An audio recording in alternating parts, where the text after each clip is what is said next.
Good to see everybody. How about a round of applause for these great guardians up here? Aren't they really something? Great job.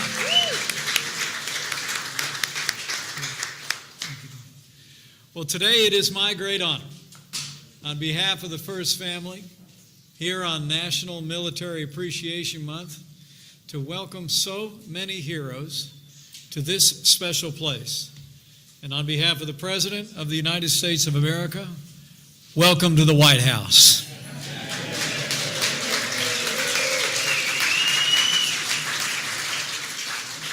Also, thank you to Secretary Shulkin for that great introduction. Thank you for the job you're doing day in and day out to help America's heroes and to meet the obligations that we made to our veterans. Would you join me in thanking the Secretary of Veterans Affairs for bringing about transformational change at the VA.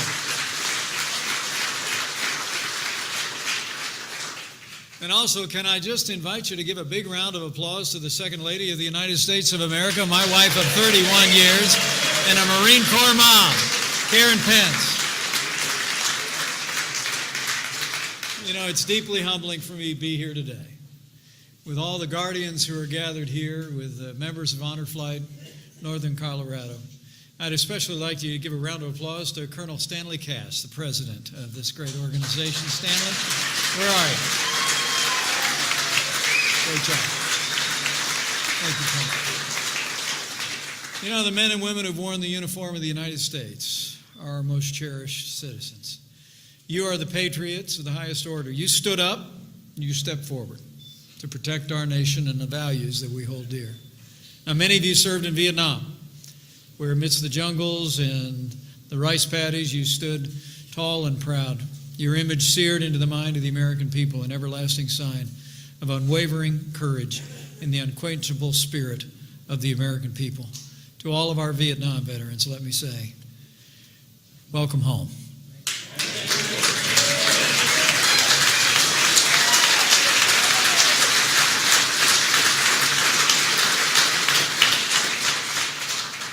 Also, many of you stepped ashore in Korea, where you fought to protect the freedoms of that ancient land and establish a foundation of peace and prosperity that exists today. My father was one of you. You heard Secretary Shulkin mention it. My dad wore the uniform, served in combat in Korea. I have to tell you, it was deeply humbling for me to stand along the DMZ and look out over the landscape. I have General Brooks tell me that right over those few hills was Mount Baldy and Pork Chop Hill, where my dad had fought. Let me tell you what, I can attest, having seen it firsthand. Our Korean War veterans in the room won the freedom of millions of people of Korea, and it prospers to this day in South Korea. Thank you for your service.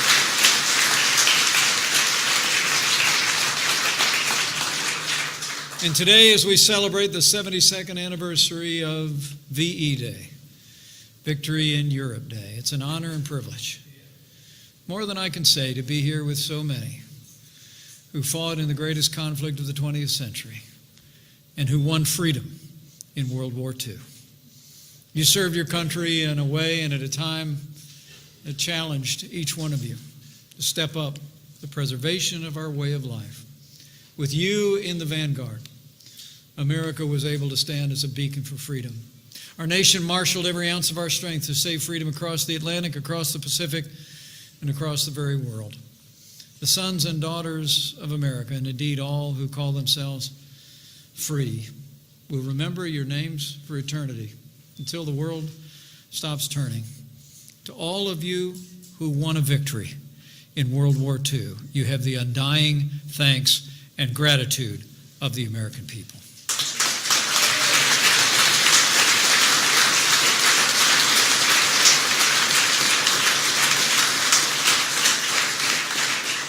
You know, it's especially humbling for me to stand before you today because I was not a soldier.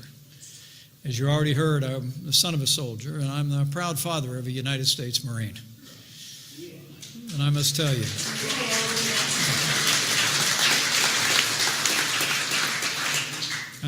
to stand before so many who stepped forward in times of great trial in the life of this nation and serve with great distinction and great selfless courage is deeply inspiring to us all.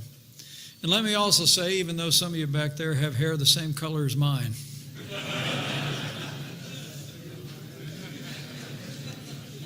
I want you to say on this honor flight, it's not how I see you. I know in the truth of it that you went to war as boys and you became men. And those men won freedom. And we will never, ever forget your service to this nation. God bless you all.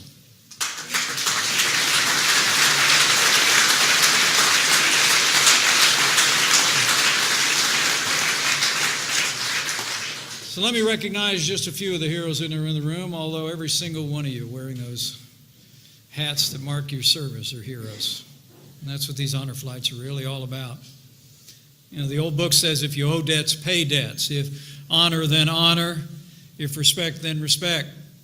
And all the people that make these honor flights possible know that this is just about paying a debt of honor and a debt of gratitude that our nation will never be able to fully repay to all of you. But we hope this experience fills your hearts with the absolute assurance that we'll never forget what you've done for us.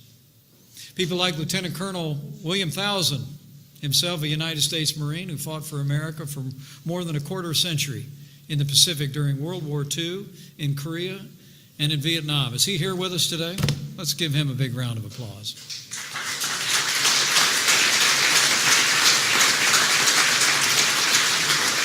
I think of others like Colonel Edwin Bogey of the United States Air Force, who flew for freedom in the 8th Fighter Bomb Wing from 1950 to 1978, or Private David Fager, U.S. Army, wore a Green Beret and now wears a Purple Heart, 2 Bronze Stars, and 12 gleaming medals on his chest.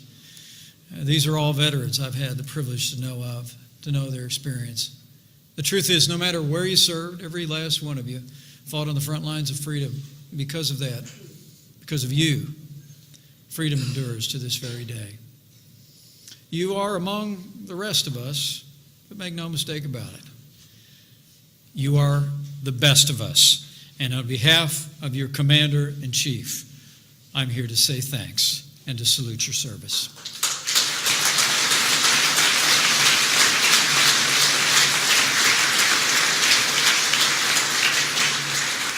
But know that you have more than just our thanks.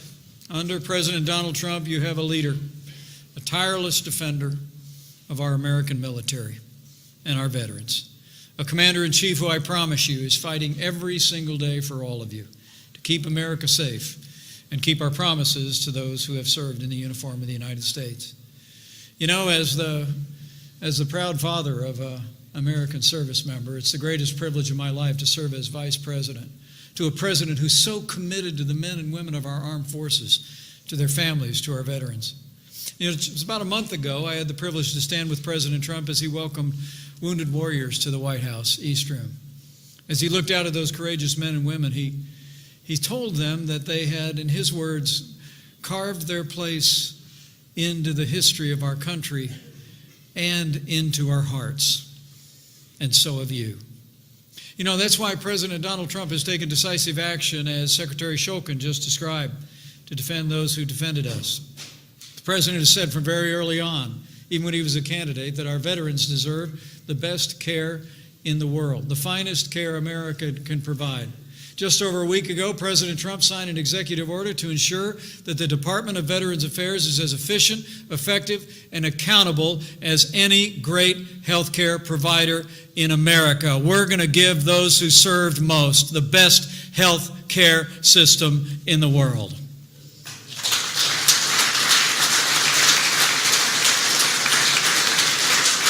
You know,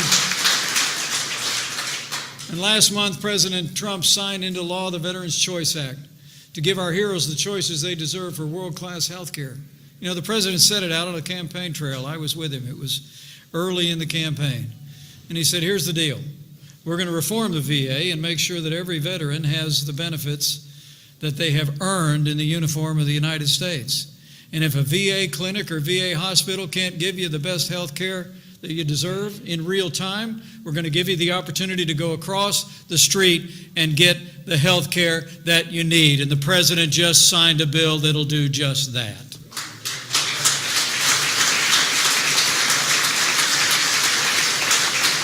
You know, I can tell you firsthand, President Trump is a man of his word and he's a man of action. This president is a strong leader. He's putting America first each and every day. He's defending our veterans. He's also taking a strong stand for America's rightful place as the leader of the free world. He's been fighting every day since the outset of this administration to give our armed forces the resources and the support they need to accomplish their mission and come home safe. The president's leadership was on full display at the end of last week. If you didn't notice it, President Trump actually managed to sign into law legislation that in the balance of this fiscal year will increase defense spending by $21 billion.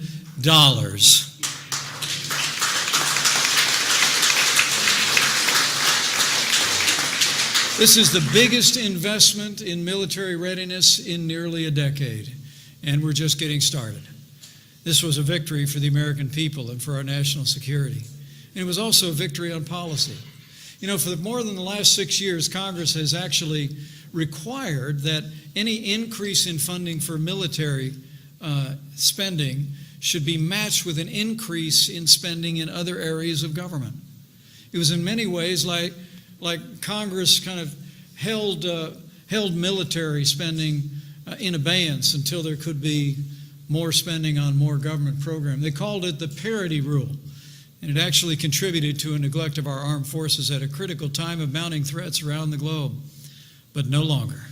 Thanks to President Trump's strong leadership, national defense is now coming first, and we were able to increase defense spending with the largest investment in years without requiring an additional increase in domestic spending, putting an additional burden on taxpayers. That's real progress for taxpayers and our military.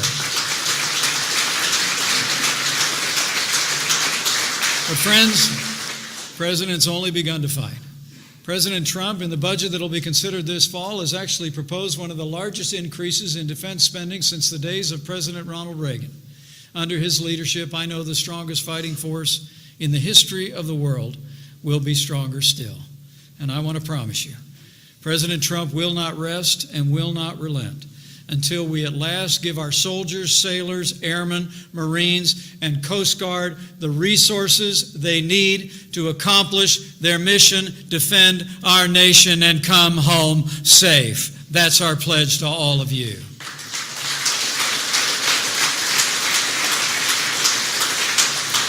President Trump is committed to rebuild our military, to restore the arsenal of democracy. As history will attest, when America is strong, the American people are safe, and the world is more secure. You know, I was reflecting on this just last month. On behalf of the President, as I mentioned, I traveled to a frontier of freedom on the Korean Peninsula, a land where my father had served in uniform. 65 years ago, a young Edward J. Pence left his home in Illinois and crossed the vast Pacific like so many of you in this room did. He was a second lieutenant at the time, 45th Infantry Division of the United States Army.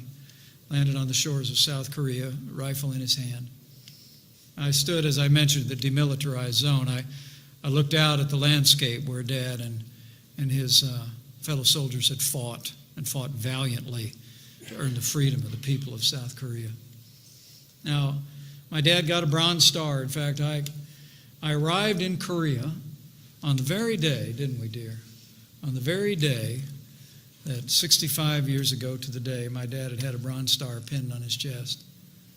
But you know, when my three brothers and I and two sisters were growing up, that medal that now I proudly display in my office in the White House was in the drawer. I mean, the truth was, my dad didn't consider himself a hero. Anytime you'd ask him about the war, he'd say the heroes were the ones that didn't come home. And there's a burden that those of you that have seen combat bear that I'll never fully understand, but I respect. See, my dad got to come home, got to marry a sweetheart, got to raise 6 irascible kids, see them all get an education, go on. Dad's been gone 29 years now, but I'll always have the sense that over the course of his life, my dad never really quite understood why he got to come home and some of his closest friends didn't. That's the burden that those of you that have worn the uniform bear. You see the sacrifices firsthand. It's not statistics, it's friends. It's not ranks, it's relationships long gone, but voices and faces never forgotten. It's part of the burden that you bear as those that have served in the uniform of the United States. And it's a burden that on behalf of President Donald Trump, I'm here to honor today. And to pledge to each one of you that those that are wearing the uniform today will never have a better friend in the Oval Office than President Donald Trump. In this administration, we're going to work hard each and every day to ensure that our military personnel have the resources they need to accomplish their mission in their time, as you had the resources to accomplish your mission in your time. We're going to see to our veterans to make sure that the promises that you earned in uniform are kept by the American people. And we're never going to hesitate. In this small moment today here on the White House grounds, I hope is evidence of that. We're never going to hesitate to honor those who